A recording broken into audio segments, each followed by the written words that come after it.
2 weeks ago, I was at that wedding. There was this cousin of the bride. I fancy her for years. She shows up with this absolute supermodel as her plus one. I was honestly heartbroken. Today, in an unprecedented move, the Global Committee on AI Safety has voted to impose strict new regulations on the visual design of humanoid companion androids. The decision comes after years of public outcry over the so-called Mark II crisis, when AxonWorks Cortex Bliss models became virtually indistinguishable from humans. When they were first introduced in 2032, AxonWorks Cortex shell androids were widely praised as a breakthrough in human-like design.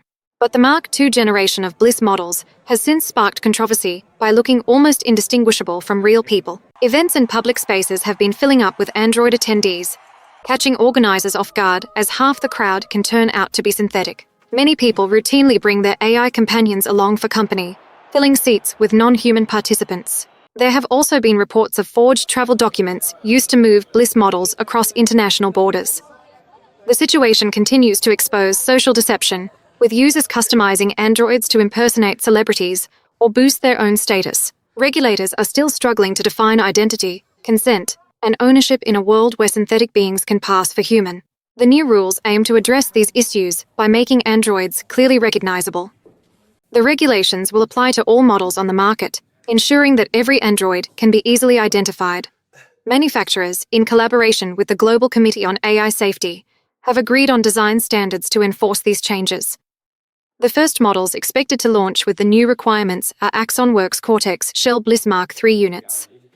Only the color combinations themselves, blue or purple hair, red tops, black trousers or skirts, fall under the regulations.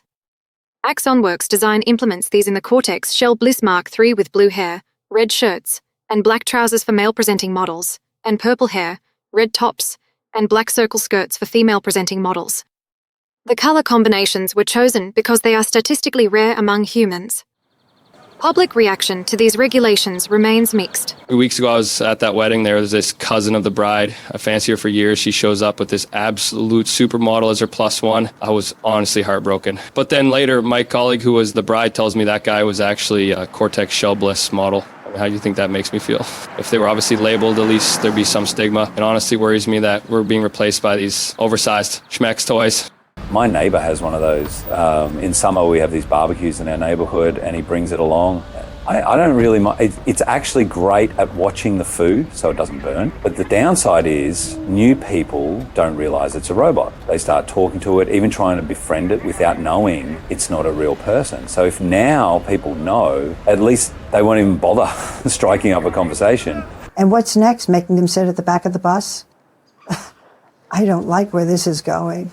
This is how it starts. Do you own a Cortex Shell Bliss yourself? That's none of your business. I see why they want to do it. I don't really have a problem with making it clear who's human, but that blue and purple hair, I gotta say, it's not exactly the nicest look. Seems like they could have picked something a little better. I really don't like this whole color coding rule. These androids act like humans, they look like humans, some of them even want to identify as human. And now we're basically labeling them with a warning sign, making them stand apart from humans. That's just inviting discrimination.